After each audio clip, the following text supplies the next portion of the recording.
Zombie Mr. Fantastic just dropped in at a base rate of what seems to be a 2-8. I think it actually might be a little bit surprising that I have found him mostly lacking. Zombie Mr. Fantastic is a 2-2 with Horde 2 and an activate that represents up to 4 power if you have up to 4 created cards. The Horde is a created card, so that does count. Created, of course, in this case refers to those created by any sources. It does not have the Victoria hand restriction, restricting it only to cards created in hand. This is cards that are transformed on the board by Merlin spells, or really anything that you can reasonably get a created card out of.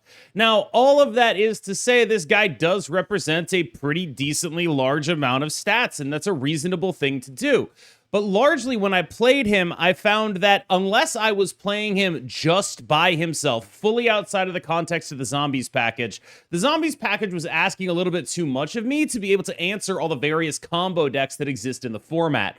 In other words, this could be a solid guy on his own as long as you have the right tech to deal with what you're running into, but there are so many different ways to be a combo deck right now that I think that it's pretty hard to be a deck that is built on just I play 2/8s in tech. I think that that's a sort of thing that we've noticed over time increasing the difficulty of being a deck that is built around I have cheap guys and tech for the Magic players among us. This is like the deck of Tarmogoyfs and removal spells. It's the Jund of the format, and that has existed in Marvel Snap for a while, but as tech has gotten less efficient, as cards like Enchantress have started to cost more, as the real big answers have become either weaker in the case of Shang-Chi or more expensive in the case of Enchantress, it gets harder to actually cover everything you actually need to cover. And this is not to say anything like is necessarily bad about this card specifically, but what it's asking you to do largely is play a fairly marginal game. You are playing good cards with good stats, and if your opponent is able to go over the top of your reasonable stats with an unreasonable strategy, and you don't have the specific tech card to actually deal with how unreasonable their strategy is, a lot of the time you just end up DOA. And the more you invest in being a zombie deck, the more slots in your deck are being used on this kind of stuff and not on the answers that you might need. In other words, the zombie strategy as a whole feels to me like it's caught in a place where it can't carry an archetype on its own. If it could carry an archetype on its own and then support itself with relevant tech, that would be one thing. But I think Zombie Mr. Fantastic is a great example of why it can't, because Zombie Mr. Fantastic hooks into other stuff. And so what you end up doing is playing a Victoria hand deck with additional slots being used on the zombie package, and at a certain point you start sitting there wondering, wouldn't it be better if these additional slots were just addressing the problems of the decks that actually beat me by going over the top of me? And that's largely what I think Zombie Mr. Fantastic is running into. I think of the zombie cards, he's probably the strongest that we've seen and the most likely to show up on his own just as a generally decent card in anything that's playing created cards. For example, you could see him being played in Kate Bishop and Merlin decks. Anything with Mysterio will want to consider him. But I think deck slots are really at a premium right now, because it's not just that there are decks that'll go over the top of you, it's that there's a lot of decks that'll go over the top of you. There are people playing Iron Man Moonstone Ongoing. There's really only one good answer to that. There are people playing Hela. There's really only one good answer to that. There are people playing decks that reduce their costs greatly. There's really only one good answer to that. There are people playing move decks. There's really only one good answer to that. And so you need to be playing the absolute best of the best if you want to play all the answers you need to be able to play. And that isn't even mentioning stuff like the Invisible Woman First Steps, Voltrons. Like, you get to a point where there's just too much being asked of you to be a normal deck. And this is a very normal deck card in a very normal deck strategy. The zombie strategy. This was the first list I tried. I was like, what if we go back to being just a very classic, let's vomit some stats, normal version of this archetype? And what you'll notice is there's no zombie Scarlet Witch in here, which is probably a thing worth talking about, because as much as I want to believe in zombie Scarlet Witch, what ends up happening with her is that her major utility is that she can get something really tall in one lane, about a 10 or an 8, that an Elsa Bloodstone won't necessarily be able to actually do. Now, This is a lot more important when you are not playing a Mockingbird Sasquatch Mysterio deck. When you're playing just a Mysterio on turn 6 deck, the Thing First Steps type of builds that we were playing last month, that's a more important addition to that deck than it is to this deck. Once you get the Sasquatch and the Mockingbird back in, suddenly it becomes a lot less important, and what becomes more important is raw point output, which is what Elsa Bloodstone is doing. But again, you'll notice the problem here. Like, okay, we have a Mercury, we have a Mobius. We're good against Mr. Negative, we're good against the move stuff. But then you run into someone playing the ongoing deck, and you have no interaction for it, and you instantly lose. You run into somebody playing Hela, you have no interaction for it, and you instantly lose. And that's not Zombie Mr. Fantastic's fault. It's just a question of, like, what is his role in the metagame, and does the metagame reward him for doing that, right? Like, this is a deck that is built to be small. It's built to beat us. It's built to be a small ball scalar kind of deck. And that's what it's good at doing. And I think that this deck right now is not as bad as I'm making it sound. It's not like it's an objectively like bad deck to be playing. It's just in the current situation, there are so many different versions of synergy decks that can really punish you that aren't getting policed out of the metagame on ladder. And I think that that is largely what I'm noticing when I play this list, is that there are going to be a lot of games where I just have no answer to whatever it is my opponent is doing. Whether that be Cerebro or some form of Iron Man or whatever is happening, there's going to be just lanes that you cannot reasonably contest. You can't do anything about. And I think that sort of comes down to the chosen end game for this, that being the removal of Juggernaut and Thing First Steps from this package in order to get these points packages in. I think losing out on that interaction is like sincerely harmful, and the fact that interaction became less well-positioned thanks to the advent of things like the Supergiant deck is really pushing against this deck actually succeeding in the way that I would want it to. This felt like the closest I got to a version of a deck with zombies in it that felt good. What this deck is trying to do is twofold, but the main thing you really want to talk about here, or you want to be aware of here, is that Bastion can pick up a horde, and then that horde will get continual horde buffs, which is actually pretty nice. Like, there are definitely metagames where I think this deck would be really good. Like, this is doing something that is legitimately, it's pretty strong. You pick up a copy of the horde, you replay the horde, and now you have 2 hordes, all of which are getting the buffs, and Bastion's a pretty good way to do that. You can definitely get like a couple of Hulks out of that. It's very solid. But where this deck falls short for me is it has absolutely no tech. And I don't know what I can possibly cut from it, because it seems like basically every card is sort of functionally required for the deck to do what it does. Am I supposed to cut Kitty Pryde and Iron Patriot? That is really hard for me to do. Like, what am I actually seriously cutting, and how do I get tech in here? Because honest to God, this does feel like it's actually doing something pretty close to really good. Like, I can totally see this kind of thing making sense, but you need to be able to fit some answers in there for a metagame that is so ridiculously strong against what you can do. My experience with this deck was very streaky. When I was running into mid-range decks, I was crushing them.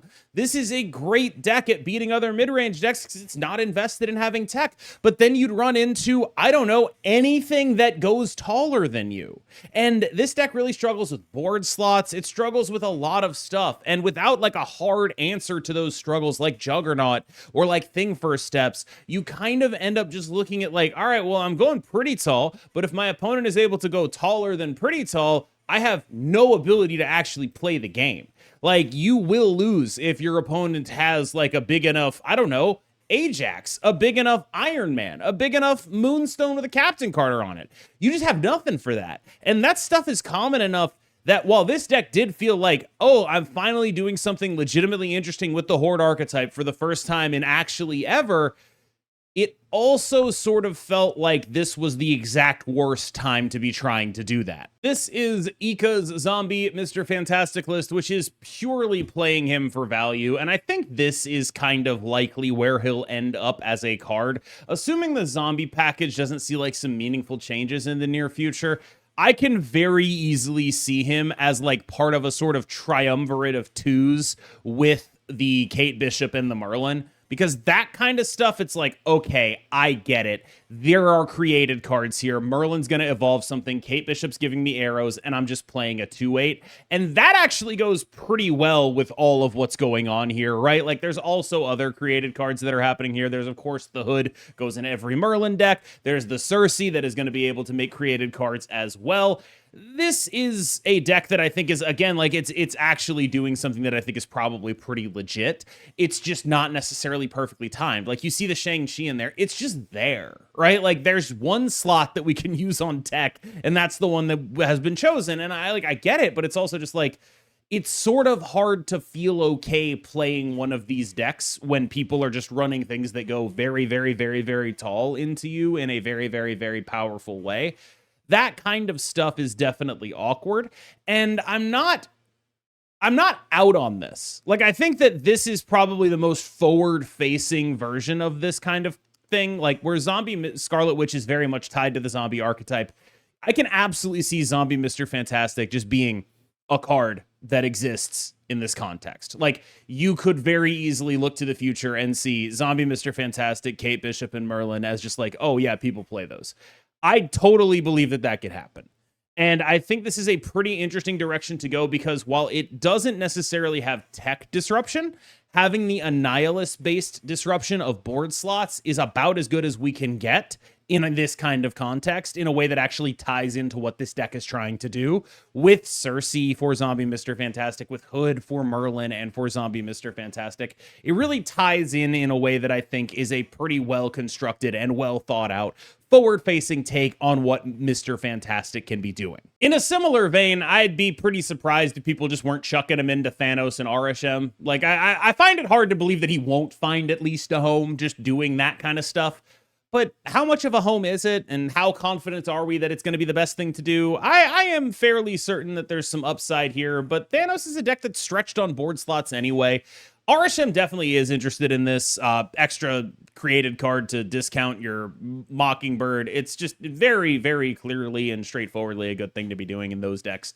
And I think it'll probably stay there. Like, what's interesting to me about Zombie Mr. Fantastic is not necessarily the zombie package, which I worry is a little bit capped in the current metagame, but the ability for him to just show up in random places when you're playing Mysterio, when you're playing Kate Bishop Merlin, when you're playing Thanos, when you're playing Arishem. Those are the things you're going to want to keep an eye on for this guy, because I think that he is very likely to be pretty good in basically all of those situations. He's just going to be like, oh yeah, I'm interested in having that in my deck. That's good numbers. I'm happy with it. And the rest of the deck carries the load. And I think that that's a fairly reasonable thing to, or a fairly reasonable approach that you could have to how to approach this card.